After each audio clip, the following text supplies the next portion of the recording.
ကိုယ့်ရဲ့ vocal range ကိုမသိသေးတဲ့ယောက်ျားလေးဆိုရင်ဒီ video တစ်ခါလေး save ထားပါပြီးတော့တငယ်ချင်းတွေသိရအောင်လဲတွားပြီး share ထားပေးလိုက်ပါဆိုတော့ဒီနေ့က Harry နဲ့အတူ vocal range ကိုလာပြီးရှာကြမယ် Harry ကိုယ်တိုင် check up လုပ်ပေးမယ်နော် live လုပ်ဖို့အတွက်လိုပါတယ်နော် live ဆိုကြမယ် live ဆိုတဲ့အခါမှာကိုသတိထားပေးရမယ်ဘလို့အခြေအနေတွေမှာသတိထားရမလဲဆိုရင်ကိုယ့်ရဲ့အတန် power ကယော့သွားတာမျိုးခိုသွားတာမျိုးအားနည်းသွားတယ်လို့ခံစားရတယ်ဆိုရင်အဲ့ဒါကိုနဲ့ fit မဖြစ်ဥပမာ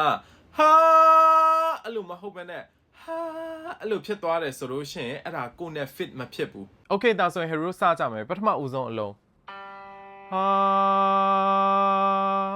တကယ်လို့ဒီပထမဦးဆုံးအလုံးမှာတင်ကို့အတွက်ကနည်းနည်းလေးမြင့်နေတယ်လို့ခံစားရတယ်ဆိုလို့ရှိရင်ကိုက base ဖြစ်နိုင်ချေရှိပါတယ်ဆက်ဆိုကြည့်ရအောင်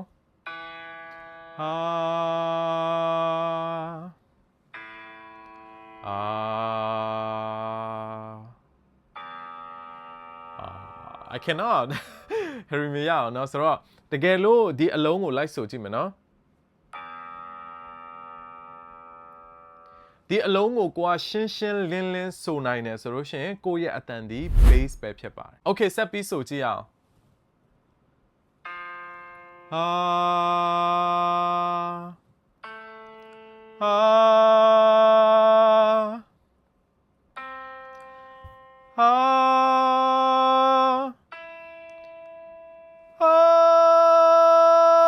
တကယ်လို့နောက်ဆုံးဆိုခဲ့တဲ့အလုံးထိကိုယ့်ရဲ့အတန်ဒီရှင်းရှင်းလင်းလင်းဆိုနိုင်တယ်ဆိုလို့ရှိရင်ကိုယ့်အတန်မျိုးစားဒီ baritone ဖြစ်ပါတယ် Okay ဆက်ပြီးဆိုကြည့်အောင်